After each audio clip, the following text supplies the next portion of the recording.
Hey everyone, welcome back.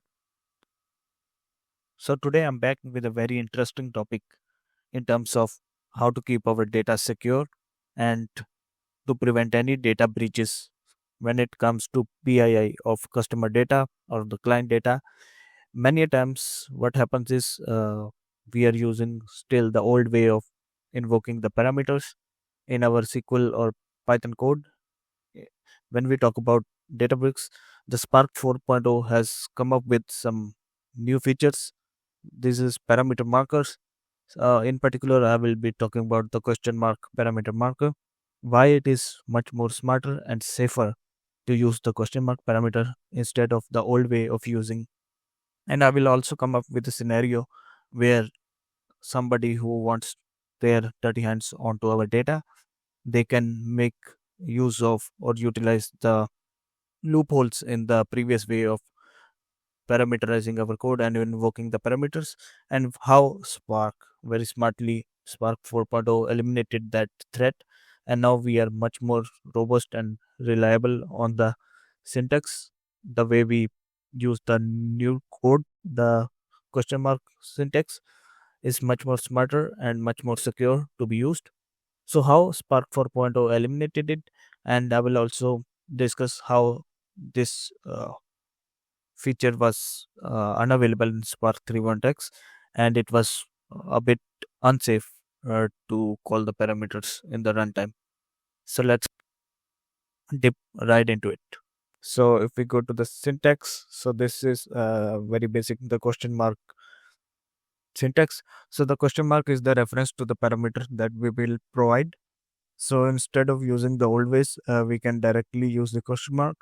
But the thing I'm really interested to talk about is the way it has become more robust and much more secure to use parameters into our queries and code, as secure and open to some attacks. So I will explain you once we go back into our Databricks account. For the time being, this is just a question mark symbol where we use to call our parameters. Okay, so now we are into our Databricks account. I'm the compute is up and running, and if you see, this is the 17.0, the latest one, which utilizes the Spark 4.0. So here in the first cell we have the old way of parameterizing. I have given the region equals west and the year equals 2024, and this is a simple query where we select all from sales where region equals, so region, that is west, and the year equals 2024. Let's hit run.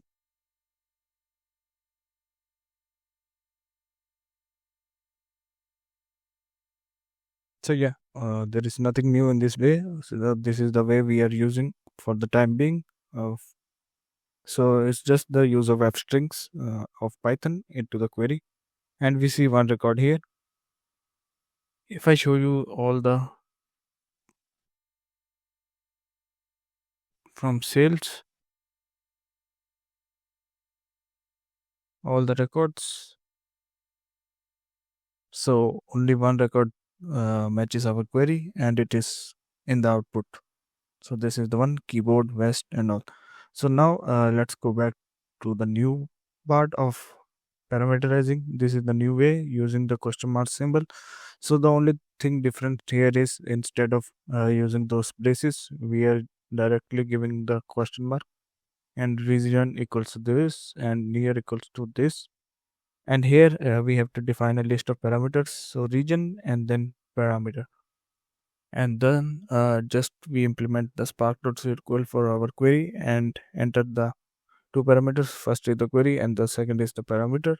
So let's hit execute. It will give us the same result, that is this one, 4 west keyboard and all. So this is the way that. So up till here it was all just very simple. We are giving the parameters and we are getting the output. So now think about somebody who wants to get their dirty hands into our database and wants to see our data and breach into our sensitive data. Let's take an example of that. So the unsafe way of using the parameters is the old way. Here we are still using the f strings, and we know that 1 equals to 1 is always true, or if somebody who has some SQL knowledge and knows that whenever we want to get all the results, we use this statement 1 equals to 1, or maybe ABC equals ABC or something like that.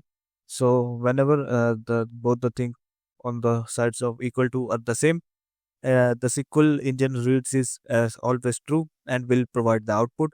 So let's say our company data, which is very sensitive about the customer's PII information, and somebody wants to get their hands into that, they can directly give the query input to the user that 1 equals to 1, and let's hit execute. And whenever the SQL engine reads this, it gives all the data to the user. So this is the unsafe query where the SQL engine read 1 equals 1 and gave all the data to the user who might not be as ethical as we are.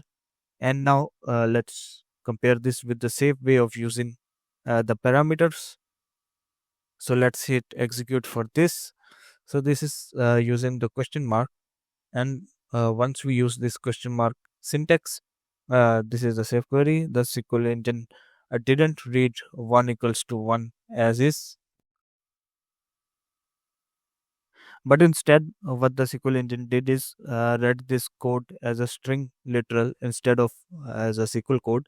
So this is a much smarter way of using the parameters. So the Spark 4.0 is much more smarter in terms of invoking the parameters and executing them at the query time instead of the earlier way of using the parameters. So that's why a need arose when we talk about the security of the breaches and keeping our data more secure and keeping our code more robust. Spark 4.0 has many new features that we lacked in Spark 3.x. So I will be covering most of these features in upcoming videos very soon. So stay tuned. Thank you, and please share this among fellow data and AI enthusiasts. Thank you. See you in the next one.